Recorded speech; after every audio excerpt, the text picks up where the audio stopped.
Picture this. You're a brand new medical intern. The hours are, well, they're just crushing. The pressure is on, and every single decision you make feels like it could be life or death. Now, what if you had a secret assistant right there in your pocket, a tool that nobody prescribed, but that gives you instant info and helps you manage that insane workload? Well, for a whole new generation of doctors, this isn't science fiction anymore, and we're only just starting to figure out what that really means for the future of medicine. I mean, that's a pretty wild question, right? We put so much trust in our doctors, in all those years of training and their hard-won judgment. But what actually happens when a powerful AI becomes a core part of their toolkit, even if it's completely unofficial? Well, that hypothetical question isn't so hypothetical anymore. We're about to dive into a really fascinating new study that pulls back the curtain on this whole thing. It explores how new doctors are actually using AI out there on the front lines, and it does it in a place we very rarely get this kind of data from. That's right. This research was all done in Palestine. And that's so important because, it really highlights this big gap in what we know. Most AI research comes out of places with tons of resources. But this study, it gives us a vital perspective from a health system that's facing its own unique set of challenges, things like infrastructure limits and political fragmentation. So, what did they do?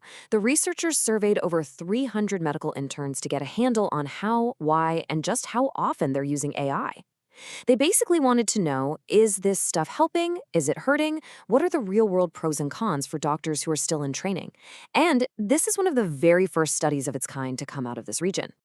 Okay, a quick but really important science note here. This was a cross-sectional study.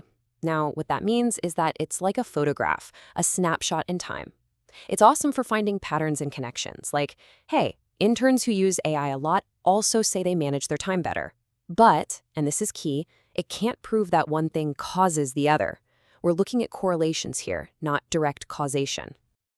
All right, with that in mind, let's get into the findings. First up, let's talk about the good stuff. Why are all of these interns turning to AI in the first place? What's the big promise they're seeing here? And boom, right out of the gate, we see this is not some small niche trend. It is a full-blown movement. Get this, almost 77% of these new doctors are using AI tools like ChatGPT every single day or, at the very least, every week. This tech is already a massive part of their professional lives. So what's the payoff? Well, the interns pointed to 3 main benefits. The biggest win, hands down, is better time management. I mean, if you're a sleep-deprived intern, having something that can automate paperwork or quickly summarize a patient's history is an absolute game changer. But it's not just that. Most of them also feel it's making them better doctors, helping them quickly check drug interactions or think through different diagnoses. And on top of all that, it's boosting their academic performance too. But, of course, you knew there was a but coming, right? Every powerful tool has another side to it. And the study didn't just focus on the shiny benefits, it really dug into the serious risks that come with this kind of widespread informal use. Okay, prepare yourself for what I think is the single most jaw-dropping statistic in the entire study. Remember that 77% usage rate? Well, only 3.3% of those interns have gotten any formal training on how to use these tools safely or ethically or even just effectively. That is a massive, and you could even say dangerous, gap between how much this is being used and how little is being taught.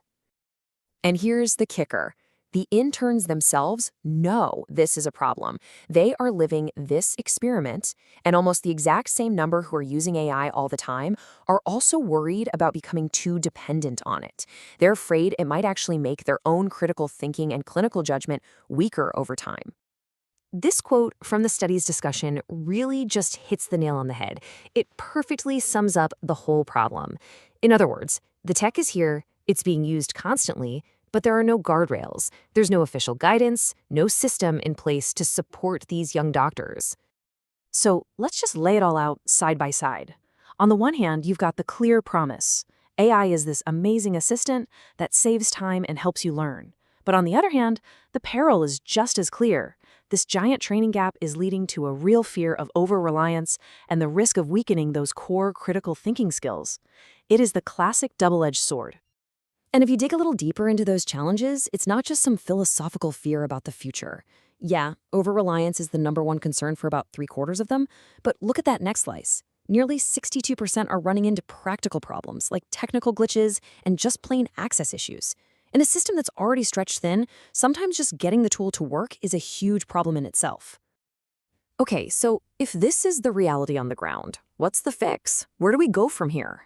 Well, the study doesn't just point out the problems. It also suggests a path forward for learning how to use this powerful tool responsibly.